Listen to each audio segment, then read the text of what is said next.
Hi everybody. I've been working on some different ceramic type things while we've been out of school, and just wanted to share with you a specific method of creating something to put things in, and that is there's two or three different ways to do that, and these are called slabs, so they're rolled out with a rolling pin. These are leather hard. If you can see when I pick it up, it doesn't flop around. Um, it still feels cool to the touch. It still has some moisture in it, but it's dry enough that it's not going to bend over. This one, if I hold it, it starts to bend a little bit, like I can move it around. And this would be considered like a soft slab. So I have a box that I'm going to create, a heart-shaped box like you would get chocolates in, for Valentine's Day or whatever. But I'm going to do it out of clay, and I have three hearts because this one's going to make this part, which is the lid, so that it doesn't slide around in the box. Um, these pieces that are definitely soft are going to be the sides. So it's a mixture of hard slab and soft slab. You can also do just soft slab. It's not quite as tidy and straight-sided, but because the heart-shaped box has curved sides, we're going to be using a soft slab technique. So I created the hearts by cutting out a piece of paper, or well, folding a piece of paper in half, cutting a shape that I liked, unfolding it and tracing it. This is actually this piece's pattern. The other two have this extra piece around them for their pattern that I cut first.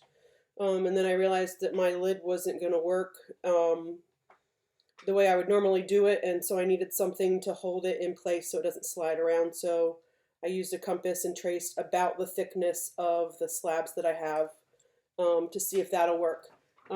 So this is the first time I've done a box like this, so I guess we'll be learning together.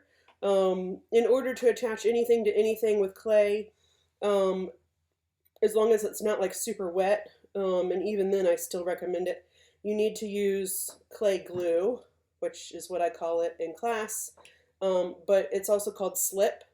It's basically, well, it's not basically, it is this exact same clay, and I take like the pieces that I cut off or don't use or scrap, and I cut them into small pieces like this.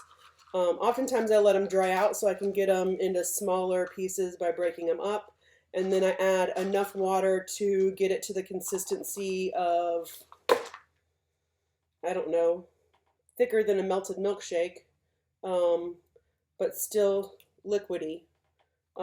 This is kind of lumpy. I would prefer it to be smoother, but I don't have anything to make it smoother here at the house. So my slip does have some cat hairs and people hairs in it, just because that just happens. Those don't matter. It burns out in the kiln, which is where it will get, some people call it, well, the kids usually call it baking, but it's called firing because the temperature gets up to 1,000, over 1,900 degrees in Fahrenheit. And when you get that hot, if you were baking anything, it's now a charcoal briquette by then. So um, what I already scored, which is the scratching technique that we do on the clay. Let's see if I can get it a little bit closer so you guys can see it. It sort of makes the surface rough.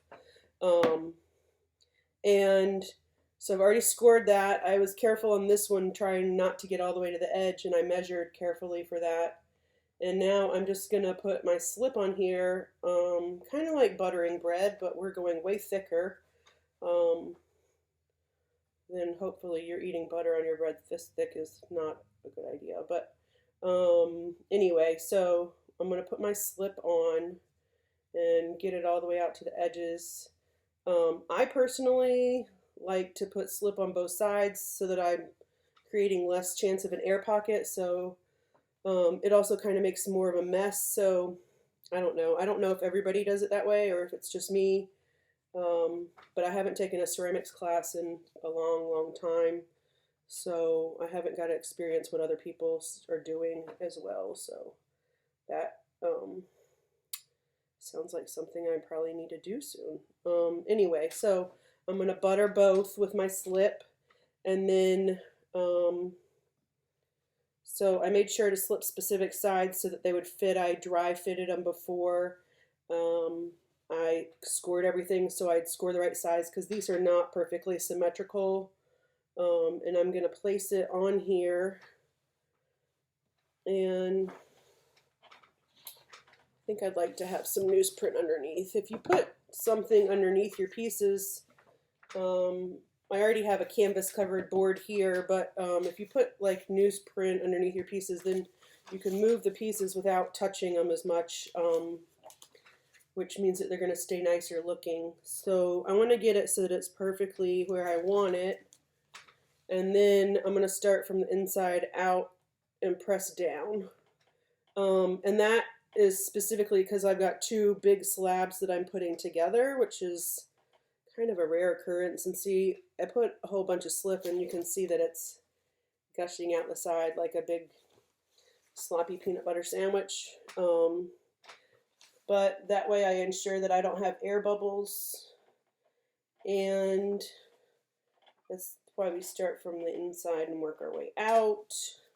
And I'm using firm but steady pressure with the back of my hand here, and you can watch it all squish out. Ooh, yum. No, don't eat this. Okay, so once I think that I have it all down, I'm actually going to take, this is called a rib. There's lots of different kinds of them. I really like the soft rubbery ones. This is a hard rubber one. It doesn't bend. This one does bend. There are wooden ones, which are probably the cheapest. There are steel ones, which is a really, really thin piece of metal. If you can see how thin that is, it's really thin. I use this one for getting things smooth, as well as these. I'm going to use this one to make sure that I sort of squeegee from inside out to make sure all the air bubbles are out and everything's pressed firmly. And then I'm going to get all this extra slip off. So I have lots of different kinds of wooden tools. Like this is usually the one I use for my slip. You can sort of tell because it's twisted, but let's see what I have. Oh, I like this one. This is a good one. Because it's nice and square on the end, I can get all of this extra slip off without doing a lot of damage to my edges, which I think that it might not be exactly where I want it to be. And I just put that back into my slip container, which is an Oikos Greek yogurt, the big size container, and scrape off all the excess slip gently so that I'm not creating a new edge on my insert piece that's going to hold the lid in place. And this may need additional fitting once I put the other parts together, but I wanted you guys to see this part. So now it's a, let's see if I can hold it better. So it's a two-tiered heart. You can see that right there pretty good. And I'm going to let that set and dry before I do any other messing around with it. So that, because of all the extra liquid I added in the inside, I want to make sure it's a little bit more dry before I mess with it so I don't change its shape. So I'm going to just put this to the side